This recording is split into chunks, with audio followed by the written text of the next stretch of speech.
کہ جتنے کینڈیڈیٹ ہمارے جیت چکے ہیں، ہم تو حکومت کے جیت کو جیت نہیں مانتے، کیونکہ یہ سارے وہ رزلٹ ہے جو 9 فروری کو آئے تھے اور فارم 47 کے بیس پہ آئے تھے، نہ کہ فارم 45 پہ.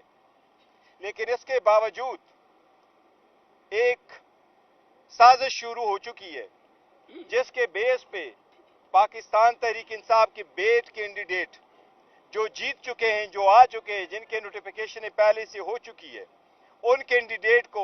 ریکاؤنٹنگ کے ذریعے سے ان کے جیت کو شکست میں تبدیل کرنے کی کوشش کی جا رہی ہے. وہ کینڈیڈیٹ جن کا نوٹیفیکیشن ہو چکا ہے، وہ کینڈیڈیٹ جن کے ریزلٹ کنسالیڈیٹ ہو چکے تھے، وہ سارے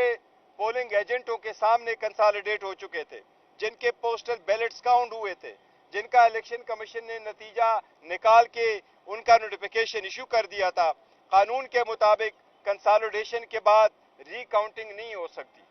اس کے باوجود صرف پاکستان تحریک انصاف کے بے کینڈیڈیٹ کے خلاف وہ اپلیکیشنیں الاؤ ہو رہی ہے، اور کئی سارے کیسز ایسے ہیں جن کی کوشش کی جا رہی ہے کہ ان کو ریکاؤنٹنگ میں تبدیل کیا جائے،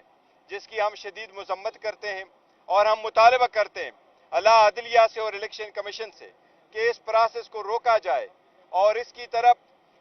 بڑی بدامنی پھیلے گی، اور وہ یہ ہے کہ اگر آپ ہماری